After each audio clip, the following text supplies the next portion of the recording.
بسم اللہ الرحمن الرحیم۔ السلام علیکم ناظرین۔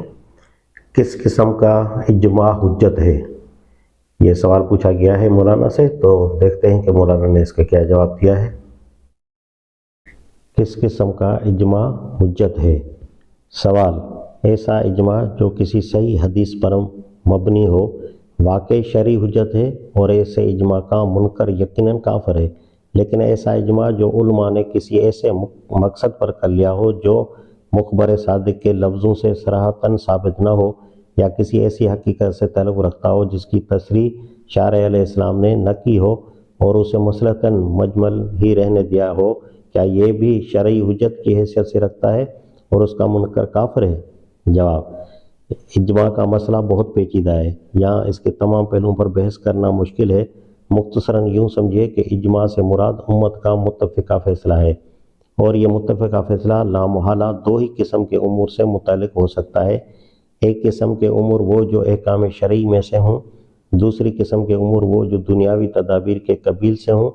پہلی قسم کے امور میں سے کسی امر میں اگر امت متفق ہو کر کسی حکم مخصوص کی تشریح کرے، اور وہ تشریح کسی وقتی ضرورت یا مصلحت کو پیش نظر رکھ کر نہ کی گئی ہو، بلکہ اصولاً شارع کا منشا یا سنت کا طریقہ بالاتفاق متعین کیا گیا ہو، تو ایسا اجماع یقیناً حجت ہے اور ہمیشہ کے لیے حجت ہے۔ اور اگر کسی مصلحت وقتی کو ملحوظ رکھ کر کسی حکم کی تشریح کی گئی ہو، تو ایسے اجماع کی پابندی اس وقت تک امت پر لازم ہوگی جس وقت تک وہ مصلحت باقی ہے۔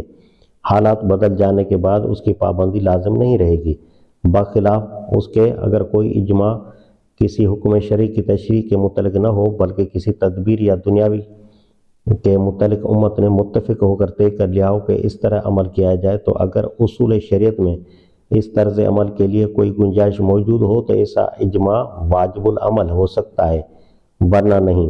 نیز یہ کہ ایسا اجماع کبھی دائمی اور ابدی وجوب کا مرتبہ حاصل نہیں کر سکتا۔ عین ممکن ہے کہ ایک زمانے کے مسلمان یا ایک ملک یا ایک قوم کے مسلمان کسی تدبیر یا کسی کام پر اتفاق کریں، اور دوسرے زمانے میں اسی قوم یا اسی ملک کے لوگ کسی اور امر پر اتفاق کر لیں۔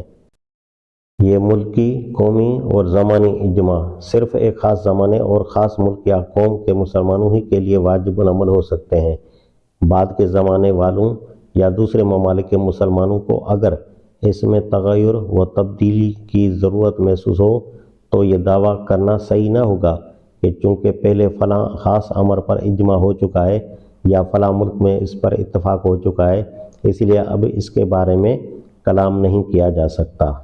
جی ناظرین، تو آپ نے دیکھ لیا جواب کہ مولانا نے کس طرح کا اس سوال کا جواب دیا ہے۔